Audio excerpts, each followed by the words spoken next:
অভিশপ্ত শেষ বাস, যে যাত্রার কোনো ভোর নেই। পার্ট 3। সঙ্গে সঙ্গে পুরো বাস কেঁপে উঠল। কন্ডাক্টর দ্রুত একটি পুরনো ঘণ্টা বাজাল। টাং। ঘণ্টার শব্দ হতেই ছেলেটি কুয়াশার মধ্যে মিলিয়ে গেল। বাসের ইঞ্জিন আবার নিজে থেকেই চালু হয়ে উঠল।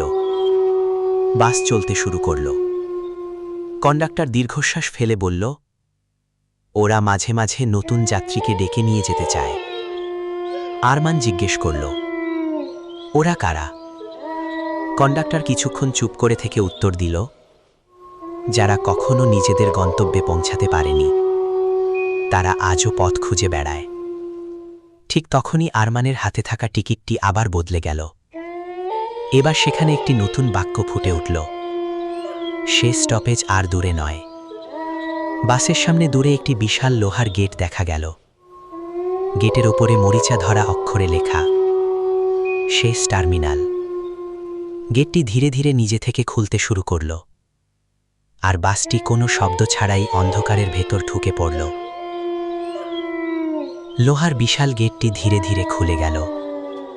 বাসটি অন্ধকার ভেদ করে ভেতরে ঢুকতেই আরমানের শরীর কাঁপতে শুরু করল। সামনে একটি বিশাল পরিত্যক্ত বাস টার্মিনাল। ভাঙা প্ল্যাটফর্ম, মরিচা ধরা বেঞ্চ, ছাদের ফাঁক দিয়ে টুপটাপ করে পানি পড়ছে, অথচ কোথাও কোনো মানুষ নেই। তবুও মনে হচ্ছিল শত শত অদৃশ্য চোখ যেন তাদের দিকে তাকিয়ে আছে। বাসটি ধীরে ধীরে থেমে গেল। পুরনো স্পিকার থেকে বিকৃত গলায় কথাটি শেষ হতেই টার্মিনালের সব আলো একসঙ্গে জ্বলে উঠল। আরমান জানালার বাইরে তাকিয়ে স্তব্ধ হয়ে গেল। সেখানে সারি সারি বাস দাঁড়িয়ে আছে। প্রতিটি বাস পুরনো, ভাঙাচোরা, আর প্রতিটির জানালায় নিঃশব্দ ছায়া মূর্তি বসে আছে। হঠাৎ একটি বাসের কাছে নিজেরই মুখ দেখতে পেল আরমান, কিন্তু সেটি বর্তমানের নয়, অনেক বয়স্ক।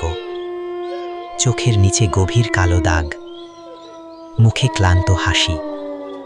সে কাচের ওপার থেকে ঠোঁট নাড়ল, পালিয়ে যাও। আরমান চোখের পলক ফেলতেই দৃশ্যটি মিলিয়ে গেল।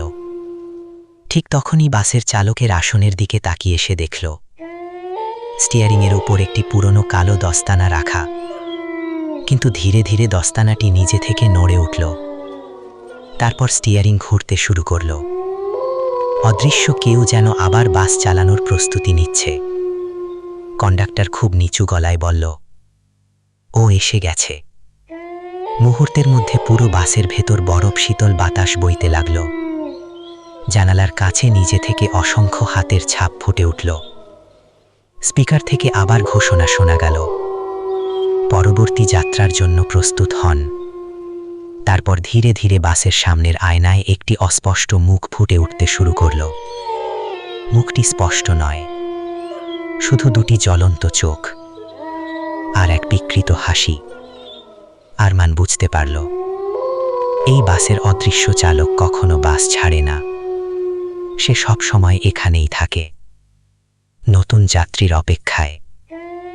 শেষ টার্মিনাল ছেড়ে বাসটি আবার ধীরে ধীরে চলতে শুরু করল, কিন্তু এবার আর কোনো ইঞ্জিনের শব্দ নেই। চাকা ঘুরছে, অথচ কোনো আওয়াজ নেই। মনে হচ্ছে বাসটি রাস্তার ওপর নয়, কুয়াশার ভেতর দিয়ে ভেসে চলেছে। আরমান হঠাৎ লক্ষ্য করল, চালকের আসনের সামনে ঝোলানো একটি পুরনো সাদা কালো ছবি। ছবিতে দেখা যাচ্ছে বহু বছর আগের একটি বাস। তার সামনে দাঁড়িয়ে হাসি মুখে একজন তরুণ চালক, আর পাশে সেই একই কন্ডাক্টর। তখন তার মুখে ছিল প্রাণবন্ত হাসি। আরমান ছবিটি হাতে তুলতেই বাসের ভেতর হঠাৎ ঠান্ডা বাতাস বয়ে গেল। ছবির পেছনে কাপা হাতে লেখা ছিল, যে শেষ যাত্রা শেষ করতে পারেনি, সে চিরকাল পথেই থেকে যায়। ঠিক তখনই কন্ডাক্টর ধীরে ধীরে বলল, ওর নাম ছিল রহিম, এই বাসের প্রথম চালক। আরমান তাকিয়ে রইল। কন্ডাক্টর বলতে লাগল, অনেক বছর আগে এক ঝড়ের রাতে এই বাসটি রহস্যজনকভাবে হারিয়ে যায়। কেউ জানত না বাসটি কোথায় গেল। পরে তারপরে শুধু ভাঙা রাস্তা আর কুয়াশা ছাড়া কিছুই পাওয়া যায়নি। কিন্তু সেই রাতের পর থেকে এই বাস মাঝে মাঝে ফিরে আসে, নতুন যাত্রী নিয়ে আবার অদৃশ্য হয়ে যায়।